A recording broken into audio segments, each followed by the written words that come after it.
আজ একটা কাজ পেয়েছি। কাজ পেয়েছো? তা কি কাজ পেয়েছো গো? কাজটা হলো গিন্নি জমিদারের সব জমিগুলো দেখাশোনা করা।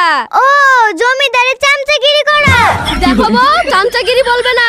ঠিক আছে বলবো না। তা হ্যাঁ গো, আমি শুনেছি জমিদার বাবু খুবই নরম দিলের মানুষ। তা তুমি একটা কাজ করতে পারবা?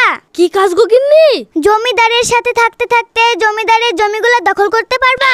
না না, এ কাজ করা যাবে না। জমিদার খুব ভালো মানুষ, আর এ কাজ করলে আমাদেরকে উপরওয়ালা ক্ষমাও করবে না। তুমি বেশি বকো না তো। ক্ষমা করবে কি করবে না তোমাকে সেটা ভাবতে হবে না। আমি যেটা বলছি তুমি সেটাই করো। এটা কি করা ঠিক হবে? শুনো, আমি যেটা বলছি সেটা যদি না করো না, তাহলে আমি তোমার ভাত খাবো না। ঠিক আছে, তুমি যা বলবে আমি তাই করব। চলো, আমাকে দুটো খেতে দাও।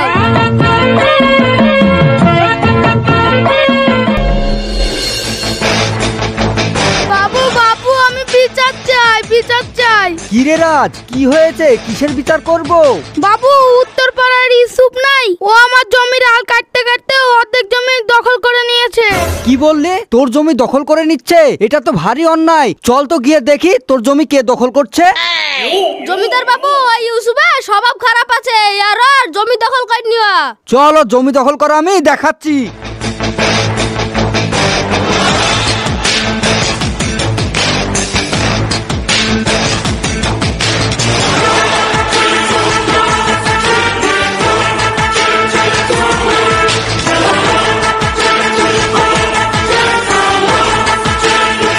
কই ডাক ইউসুফকে। ঠিক আছে জমিদার বাবু, ডাকছি। ইউসুফ, ইউসুফ বেরিয়ে আয়।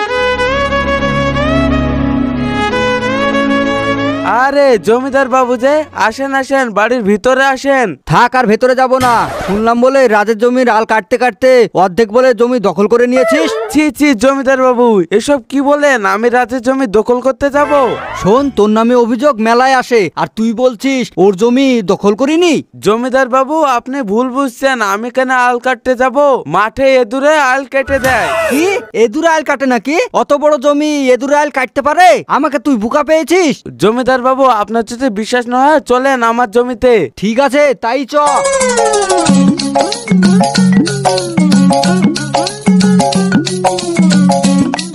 জমিদার বাবু, এটা হচ্ছে আমার বই, এটা হচ্ছে রাজার বই, আর এই দেখেন আল। চলেন ওদিকে দেখাচ্ছি।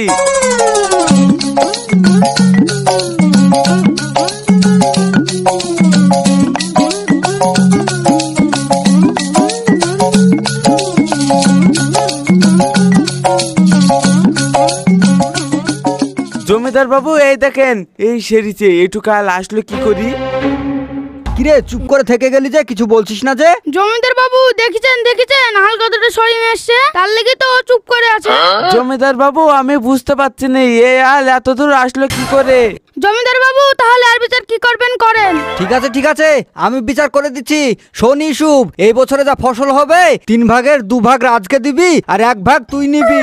জমিদার বাবু, তাহলে আমাকে ফসল দিতেই হবে? হ্যাঁ, দিতে হবে। চল রাজীব, বাড়ি পানে যাই। জমিদার, এই কাজটা তুমি ঠিক করলে না। এ ফল একদিন ভোগ করতেই হবে।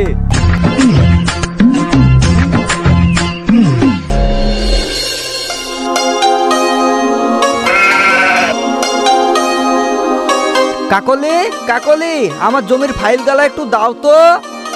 দাঁড়াও, আসছি।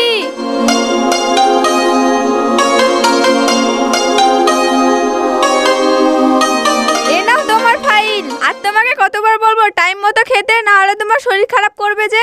খাওয়া দাওয়া ঠিকঠাক করলেই হচ্ছে, আগে জমি গালা দেখে নেই। এখন তো কাউকে বিশ্বাস করারও জো নাই। ঠিক আছে, খেতে হবে না। যখন তোমার শরীর খারাপ করবে তখন তুমি বুঝবে। কি ব্যাপার, এখনো রাজীব আসলো না যে? উত্তরপাড়ার খাজনা গালা সব তুলতে হবে। জমিদার বাবু, আমি চলে এসেছি। তোর এত আসতে দেরি হলো কেন? আস্তে আস্তে সাইকেলের চাকা পাংচার হয়ে গেছিল, তার জন্য দেরি হয়ে গেল। ঠিক আছে, চল। ওই উত্তরপাড়ার সাবির আছে না, ওর বাড়ি। ও কদিন থেকে খাজনা দিচ্ছে না। ঠিক আছে জমিদার বাবু, চলেন। কি গো, না খেয়ে চলে যাবে? আগে খাজনাটা আদায় করে আসি, তারপরে খাবো। না না, তোমার খাজনা আদায় করতে গিয়ে দেরি হয়ে যাবে, তার চেয়ে তো তুমি খেয়ে যাও। তুমি তো আমাকে না খেয়ে ছাড়বে না দেখছি। ঠিক আছে, খাবার বাড়ো, আমি আসছি। তাড়াতাড়ি আসবে কিন্তু।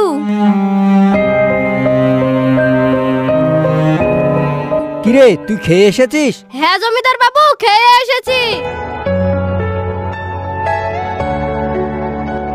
না রে, খেতে গেলেও তো দেরি হয়ে যাবে। চল আগের খাজনাটা আদায় করে আসি, তারপরে খাবো। বাবু খেয়ে না গেলে যে গিন্নিমা রাগ করবে। ও আমি ঠিক সামলে নেব।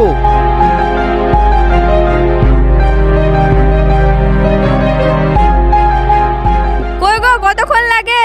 মনে হয় চলে গেছে। আজ বাড়ি আসুগো, আর জমিদারি করা বার করছি।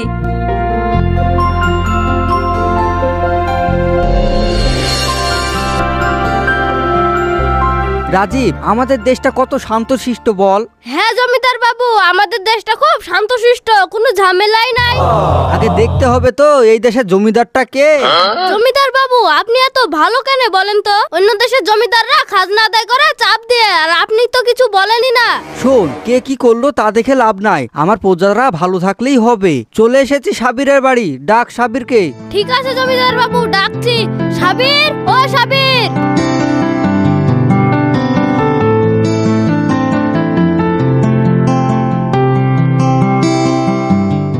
আরে জমিদার বাবু যে, আসেন ভিতরে আসেন। না, আর ভেতরে যাব না। তাহারে আমার যে খাজনা বাকি ছিল সেই খাজনাগুলা দিচ্ছিস না কেন? জমিদার বাবু এই বছরে সেরকম ফসল তুলতে পারিনি, ওপর বৃষ্টিও নাই, ফসলও ভালো হচ্ছে না, আপনাকে খাজনা দিব কি করে? শোন, একটু ওপরওয়ালার কাছে কাদাকাটি করে একটু বৃষ্টি চাহা, না হলে তো এভাবে চলবে না। আর সেই জন্য আমি তোর কাছে আসিনি। তুই আমার সাথে দেখা কেন করছিস না? কোন মুখ নিয়ে যাবো জমিদার বাবু? এই বছরে তো ফসলই তুলতে পারিনি, আর আপনার কাছে গেলে তো খাজনা দিতে হবে। আরে তোকে খাজনা নিয়ে চিন্তা করতে হবে না। শোন, তুই আমার বাড়িতে এক সময় যাবি, গিয়ে 1 মুন ধান নিয়ে আসবি। তোর ফসল হলে পরে আমাকে শোধ দিয়ে দিবি। আগের খাজনায় তো আপনাকে দিতে পারছি না, তা ধান শোধ দিব কি করে? আচ্ছা বেশ, তোর খাজনা আমি মাফ করে দিলাম, আর ধানও তোকে শোধ দিতে হবে না। তুই এক সময় আমার বাড়িতে যাবি, তোর গিন্নিমার কাছ থেকে 1 মুন ধান নিয়ে আসবি, আমি বলে রাখবো। ঠিক আছে জমিদার বাবু, তাই যাব। আচ্ছা বেশ, তাহলে আমি আসছি। চল রে রাজীব।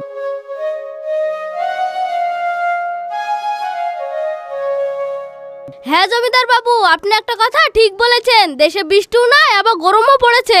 হ্যাঁ রে, কিন্তু কি করা যায় বলতো? বাবু উপরওয়ালাকে ডাকা ছাড়া তো আর হাত নাই। হ্যাঁ তুই ঠিক বলেছিস, কিন্তু কিভাবে ডাকতে হবে একটু ভাবতে হবে আমাকে।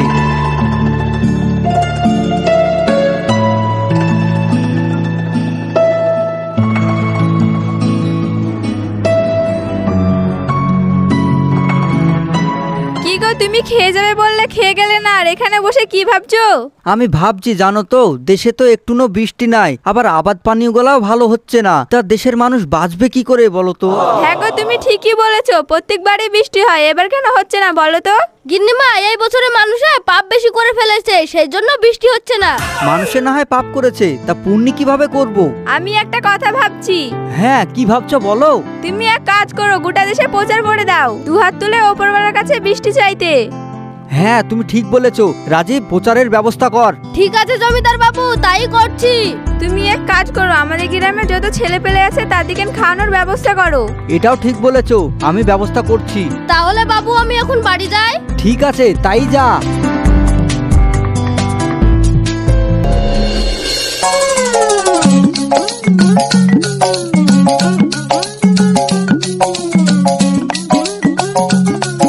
কি গো, কাজ কতদূর গেল?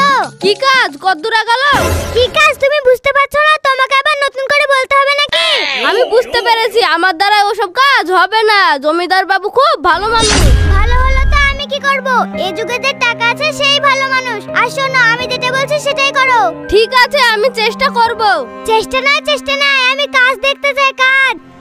এখন আমি কি করি? হ্যাঁ, যা ইউসুফের কাছে গিয়ে একটা যুক্তি আনি কি।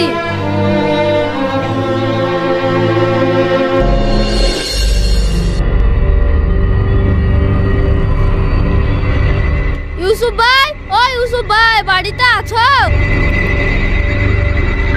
আরে জমিদারের চালা যায় আমাদের বাড়িতে কি মনে করে? আরে বলছি, আগে বসতে তো দাও। ঠিক আছে দাঁড়াও, আমি চেয়ারটা নিয়ে আসি।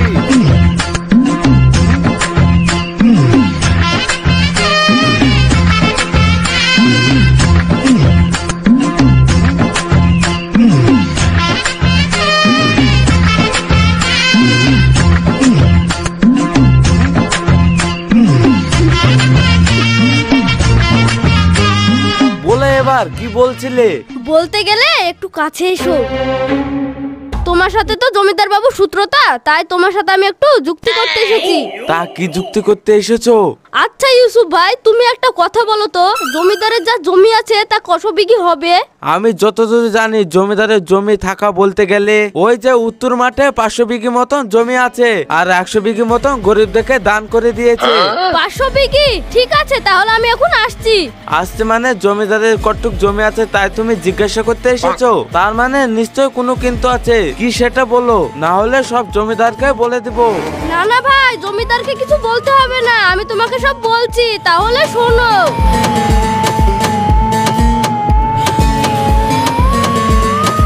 হ্যাঁ ভাই, তুমি ঠিকই বলেছো, ইয়াতে সাপও মরবে আবার লাঠও ভাঙবে না। তুমি এখন আসতে পারো। আচ্ছা বেশ ভাই, তাহলে আমি আসছি। জমিদার, এবার পেয়ে গেছি আমার হাতের লাঠি, আর তোকে করে দেব পুরা মাটি।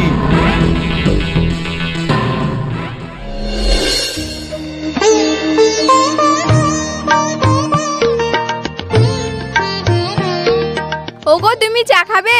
আচ্ছা বেশ, নিয়ে আসো, তবে চাটা একটু আদা দিয়ে করবে, মাথাটা বড্ড ধরেছে। ঠিক আছে, তাই করব।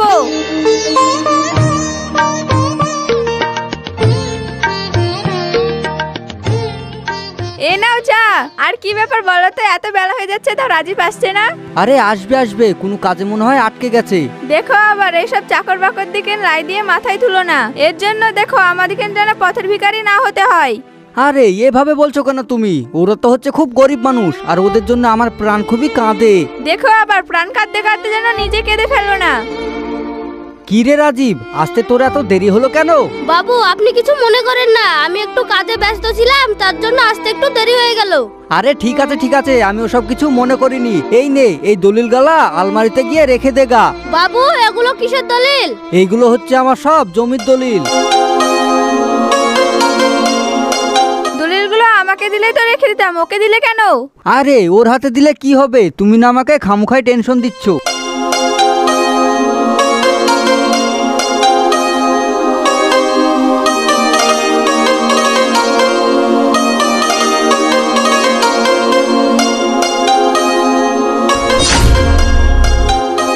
আরে এতগুলো টাকা, আমি এখান থেকে কিছু টাকা সরিয়ে নিই, জমিদার আমাকে ধরতেই পারবে না।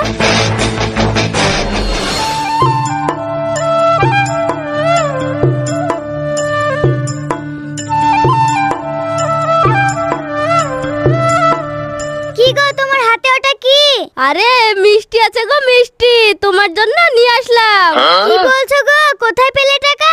আরে আমার কাছে এখন যা টাকা আছে না, এরকম 10টা মিষ্টির দোকান কিনে ফেলবো আমি। কি বলছো গো, তা এতগুলো টাকা তুমি কোথায় পাচ্ছ আমাকে বলো। শুনো গিন্নি, জমিদার কোথায় টাকা থয় আমি জানি, আমাদের আর অভাবই থাকবে না। তা যেখানে টাকা থাকে সেখান থেকে একবারে নিয়ে চলে আসবে, খুঁজে খাঁচে আনছো কেন? আরে খুঁজে খাঁচে না আনলে জমিদার ধরে ফেলবে। এ দেখো মিষ্টির প্যাকেটটা ধরো, আমি একটু ইসুফদা বাড়ি থেকে ঘুরে আসি। ঠিক আছে, যাও।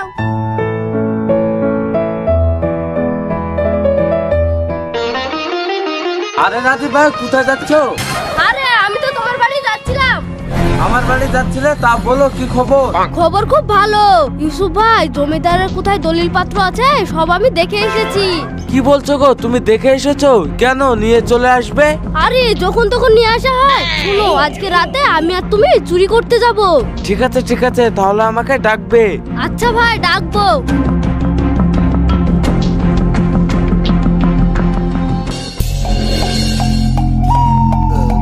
তোদের এত বড় সাহস রাজীব, তোকে আমি অনেক বিশ্বাস করেছিলাম, আর তুই বিশ্বাসের এই মর্যাদা দিলি। জমিদার বাবু, এতে আমার কোনো দোষ নেই, আমি সব করেছি ইউসুফের কথায়। না জমিদার বাবু, ও সব মিথ্যে কথা বলছে। ও আমাকে বলেছে আপনাদের বাড়িতে চুরি করতে, না হলে আপনাদের বাড়ি কোথায় কি আছে আমি জানবো কি করে? হ্যাঁ হ্যাঁ, সব আমার দোষ না। এই তোরা থাম, কার দোষ না, পুলিশ আসবে ঠিক জানতে পারবি। কার এত বড় সাহস হয়েছে জমিদার বাবুর বাড়িতে চুরি করা? আসেন স্যার আসেন, এই দেখেন এই দুজন আমার বাড়িতে চুরি করতে এসেছিল আজকে রাত্রে। এটা তো সে আপনার চাকরটা। হ্যাঁ স্যার, আপনি এদেরকে ধরে নিয়ে যান। না বাবু, আমাদেরকে পুলিশে দেবেন না, আপনার আমি হাত পা ধরে বলছি, আমাদেরকে পুলিশে দেবেন না। চল শালা, চুরি করে আবার হাত পা ধরে মিনতি করছিস? আমি এতদিনে কার বুঝতে পারছি, লোভে পাপ, পাপে মৃত্যু। চল তোদেরকে লাঠি দিয়ে এবার মারবো একটু একটু। আমি তোমাকে বলেছিলাম না চাকর টাকরকে বিশেষ করবে না, এবার হলো তো। আমি কি জানতাম এরকম হবে তা? আর আমি তো আজ পর্যন্ত কাউকে অবিশ্বাস করিনি। শিক্ষা পেয়েছো তো, আর কোনোদিন যেন এরকম ভুল না হয়। আচ্ছা বেশ, তাই হবে। চলো ঘরের ভেতরে চলো।